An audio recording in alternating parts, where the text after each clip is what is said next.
Greetings, loved ones. Today we're going to talk about what it is like recovering from trauma. Help us get these messages out. Please subscribe to our channel, follow us on Facebook, Instagram, and Twitter. Hit the like button and the notification bell, and please share these messages with others.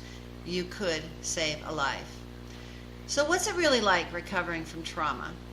Karen Reske, licensed professional counselor candidate, shared her story on ipseticounselingclinic.com. Karen says, a few months after graduating grad school, I found myself in need of a new dresser.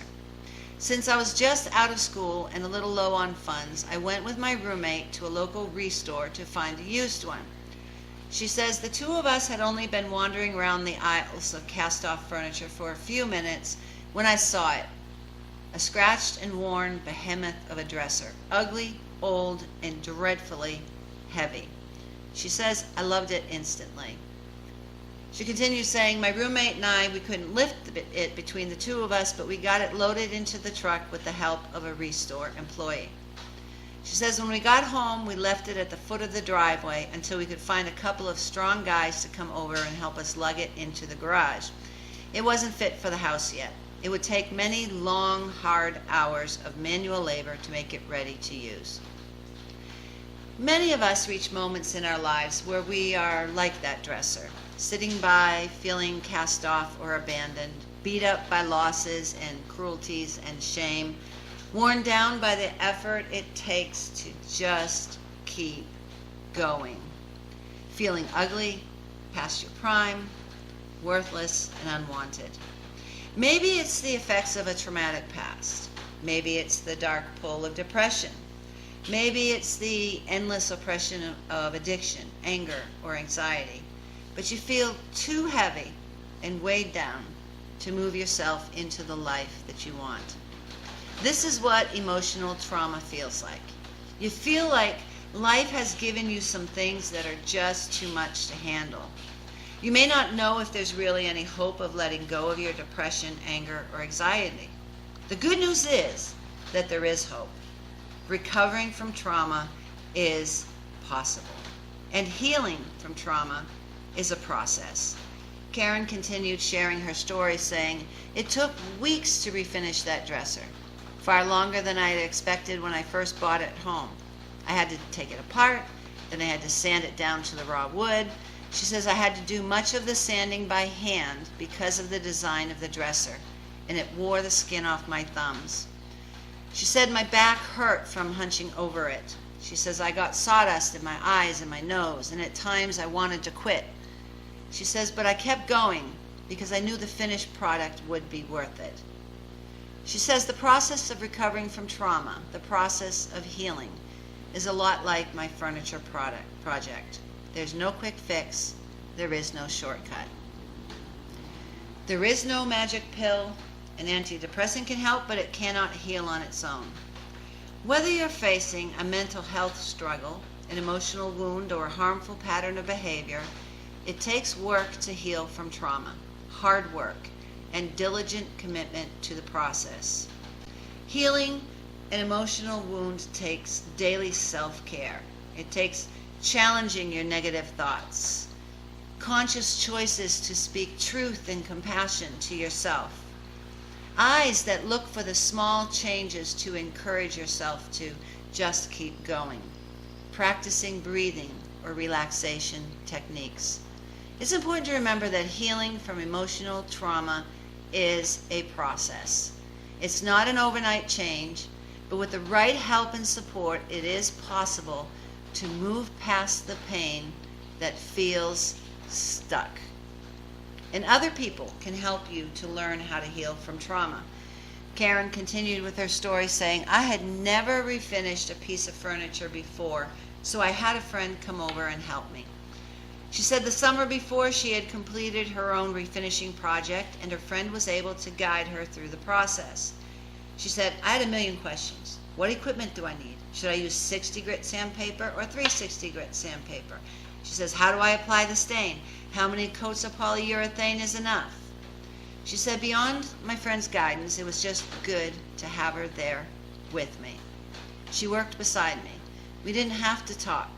It was enough just to know I wasn't working alone. Karen says, those days that my friend came to help, the work went much faster, and we got a lot more done than I would have on my own. She says, Karen says her friend kept her focused and motivated. It was good for our friendship, too, to share that project. As humans, by nature, social creatures designed to live in relationship, we don't heal well on our own. The support of a close friend, the comfort of a loving family member, the encouragement of a faithful partner can make a world of difference as you're recovering from a traumatic experience. In your pain, shame, or feelings of worthlessness, the temptation is often to pull away, to isolate from others, but this will only make the road to wellness longer, darker, and harder. Sometimes it can help to spend time with someone who knows a little bit more about the process of healing from trauma, such as a therapist, coach, or mentor. And there's nothing wrong with admitting you don't know the way forward. Recovering from emotional trauma takes work and time. Karen says there were a few delays to finishing that dresser, unforeseen setbacks that put the work on hold for weeks. She says a project I thought I could finish before Halloween wasn't done until almost Christmas, but I did finish it. And when it was done, it looked like a brand new piece of furniture. She said, gleaming, smooth, a deep reddish chestnut color. I looked at it and felt proud of my work. And when I brought it in at last, it made my whole room look more beautiful. Karen says that unlike refinishing my dresser, recovering from emotional trauma, depression, or any other wound isn't always a one-time thing. For most people, you don't do it once and never have to think about it again. There are ups and downs, times when things get worse, times when things go so well that you can forget how bad it used to be, and times when you lose sight of emotional wellness all over again. The encouragement of others and the reminders you learn to give yourself can be so important to help you keep moving forward.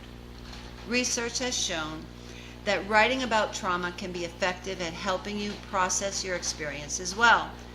And these studies have found that keeping a diary or journal can help you reduce stress and improve your immunity. Karen says, I can tell you this. Based on my work as a trauma therapist in Denver, Colorado, and for my own personal journey, Karen says, we'll wait for the noise to pass. Karen says, if you want to learn how to recover from trauma, you will work harder than you've ever worked in your life before, but it will be worth it. What you will have to show for it at the end will be something that will last and something that will be a gift to others, a whole self. The question is not if you will encounter a victim of violence. The question before God is, what will you do when you do encounter them? You could be the person who saves a life. You are called. We are all called to be champions for justice. Those who suffer violence need to know that those who love them and those who don't even know them will reach out to them and give them the help they need to leave before it's too late. Help us get these messages out. Please subscribe to our channel. Follow us on Facebook, Instagram, and Twitter. Hit the like button and the notification bell, and please share these messages with others. You could save a life.